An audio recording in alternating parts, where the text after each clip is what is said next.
ہمارے نبی نے 9 بیویوں کو ساتھ میں رکھا، ہم سے تو ایک نہیں رکھی جاتی۔ ایک بیوی والے بیچارے پریشان ہیں، آئے دن میرے پاس مسئلہ آتا رہتا ہے، مولوی صاحب بیوی کا فون آ رہا ہے، شوہر نے یہ بول دیا، کبھی شوہر کا فون آ رہا ہے، بیوی نے یہ حرکت کر دی، آج میاں بیوی میں نہیں پٹری کھا رہی۔ 9 بیویوں کو نبی نے رکھا، سب کا حق ادا کیا۔ میرے پیارے ساتھیوں، اسلام وہ دین ہے، پیارا دین ہے، ہم اس اسلام کے مانتے ہیں۔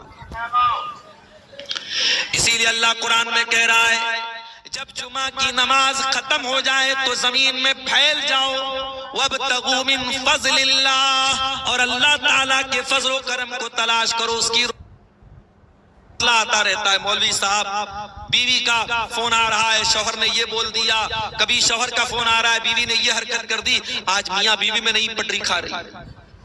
9 بیویوں کو نبی نے رکھا، سب کا حق ادا کیا۔ میرے پیارے ساتھیوں، اسلام وہ دین ہے، پیارا دین ہے، ہم اس اسلام کے مانتے ہیں۔ اسی لیے اللہ قرآن میں کہہ رہا ہے جب جمعہ کی نماز ختم ہو جائے تو زمین میں پھیل جاؤ، وَابْتَغُوا مِن فَضْلِ اللَّهِ، اور اللہ تعالیٰ کے فضل و کرم کو تلاش کرو، اس کی روزی کو تلاش کرو۔ یہاں بھی آپ دیکھیے اللہ نے دوڑنے کا حکم دیا ہے، بھاگنے کا حکم دیا ہے۔ ایک اور جگہ اللہ قرآن میں کہتا ہے فَفِرُّوا إِلَى اللَّهِ، اللہ کی طرف دوڑ لگا دو، اللہ کی طرف بھاگو، اللہ کی طرف میرے بندوں جانے میں دیر نہ کرو۔ سستی کرنا دین کے کام میں، نیکی کے کام میں سستی کرنا یہ ایمان والے کی پہچان نہیں، یہ منافق کی پہچان ہے۔ نماز کا ٹائم ہو جائے اور آرام سے وضو کرنا اور اتنی دیر میں مسجد میں پہنچنا کی جماعت نکل جائے، معاف کرنا یہ مومن کی علامت نہیں، یہ منافق کی علامت ہے۔ وَإِذَا قَامُوا إِلَى الصَّلَاةِ قَامُوا كُسَالَىٰ يُرَاءُونَ النَّاسَ وَلَا يَذْكُرُونَ اللَّهَ إِلَّا قَلِيلًا۔ یہ منافق لوگوں کا حال ہے، جب وہ نماز کے لیے کھڑے ہوتے ہیں سستی کے ساتھ کھڑے ہوتے ہیں، کاہلی کے ساتھ کھڑے ہوتے ہیں، لوگوں کو دکھانے کے لیے نماز پڑھتے ہیں اور اللہ تعالیٰ کو بہت کم یاد کرتے ہیں۔ نماز بھی ایسے مت پڑھو جیسے احسان کرتے ہو، نماز پڑھو تو ڈھنگ سے پڑھو میرے پیارے ساتھی۔ اسی لیے اللہ قرآن میں جب مسجد کا ذکر کرتا ہے، آج پیر گنج والوں تم کو مسجد بنانے کا موقع ملا ہے، جلسے میں آنے والوں تمہیں موقع ملا ہے اللہ کے گھر میں حصہ لینے کا، اس کو اپنے حق میں غنیمت سمجھنا۔ ایک دور ایسا بھی آئے گا تم چاہو گے پیسہ خرچ کرنا۔ آج امریکہ جیسے ممالک میں دولت والے مسلمان، دولت ہے ان کے پاس مگر ان کے پاس کوئی ایسی جگہ نہیں جہاں وہ پیسہ خرچ کر سکے۔ اللہ نہ کرے وہ دور آپ کے ملک میں بھی آ جائے، آپ مسجد بنانا چاہیں گے مگر مسجد نہیں بنا پائیں گے۔ آج کم سے کم آپ مسجد بنا سکتے ہیں، اللہ موقع دے رہا ہے، میرے پیارے ساتھیو اس موقع کو غنیمت سمجھنا۔ اللہ قرآن میں مسجد کا ذکر کرتے ہوئے کہتا ہے فی بیوت اذن اللہ ان ترفع، اللہ کے گھروں کو اللہ تعالیٰ نے بلند کرنے کا حکم دیا ہے۔ ابھی میں جمعہ پڑھایا تھا میں نے آج ہریش پور، تو وہاں ایک مدرسے میں چھوٹا موٹا پروگرام ہوا بچوں کے سامنے، تو ایک صاحب نے آ کر کے مسئلہ پوچھا، کہا مولوی صاحب ہمارے ہاں ہر چیز کا اعلان مسجد میں ہوتا ہے، بکری کھو گئی مسجد میں لاؤڈ اسپیکر میں اعلان ہو رہا ہے، بچہ گم ہو گیا مسجد میں اعلان ہو رہا ہے۔ مسجد کو اناؤنسمنٹ سینٹر مت بناؤ میرے پیارے ساتھ، مسجد کو اعلان کرنے کی جگہ مت بناؤ۔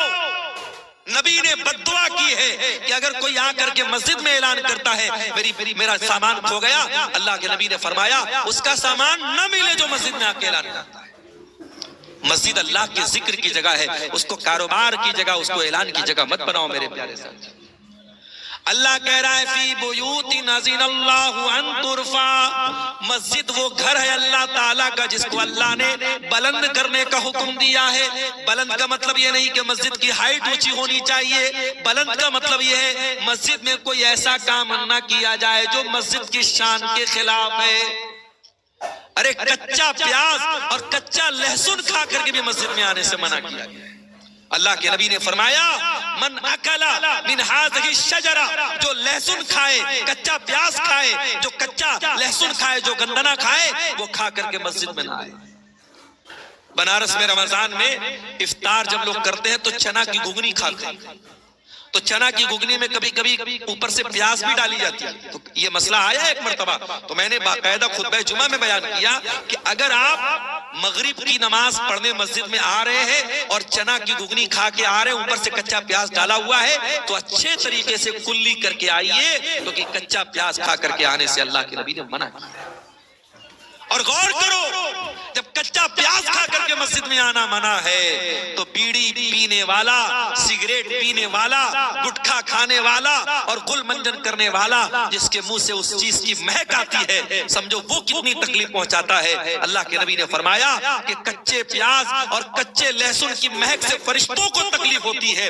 اگر پیاز اور لہسن کی مہک سے فرشتوں کو تکلیف ہوتی ہے تو معاف کیجئے گا, آپ کے گٹکھا سے, آپ کی کھینی سے, آپ کی بیڑی سے اور آپ کے سگریٹ سے بھی فرشتوں کو تکلیف ہوتی ہے. اذن اللہ ان ترفع, مسجد کو اللہ تعالیٰ نے بلند کرنے کا حکم دیا ہے. وَيُذْكَرَ فِيهَا اسْمُهُ, اور مسجد میں اللہ تعالیٰ نے اپنا نام لینے کا حکم دیا ہے. يُسَبِّحُ لَهُ فِيهَا بِالْغُدُوِّ وَالْآصَالِ, اور مسجد میں صبح شام اللہ تعالیٰ کی تسبیح ہوتی ہے. کون کرتا ہے اللہ کی تسبیح؟ فرمایا رِجَالُ اللَّهِ تُلْهِيهِمْ تِجَارَةٌ وَلَا بَيْعٌ, اللہ کے گھر میں اللہ کی تسبیح وہ لوگ کرتے ہیں جو حقیقت میں مرد ہوتے ہیں. کون ہے حقیقت میں مرد؟ فرمایا لا تلہیہم تجارہ, وہ تجارت بھی کرتے ہیں, ویاپار بھی کرتے ہیں, بزنس بھی کرتے ہیں, مگر ان کا کاروبار ان کو اللہ کے ذکر سے غافل نہیں کرتا ہے. کاروبار کرو میرے پیارے ساتھیوں, بزنس کرو, اسلام تمہیں منع نہیں کرتا, مگر آپ کا کاروبار, آپ کا لین دین آپ کو اللہ کے ذکر سے نہ روکے, آپ کو نماز سے نہ روکے. اگر آپ کو واقعی میں اللہ کا ڈر ہے تو نماز کے ٹائم سارا کاروبار اور لین دین بند ہو جانا چاہیے. حی علی الصلاۃ کی آواز سننے کے بعد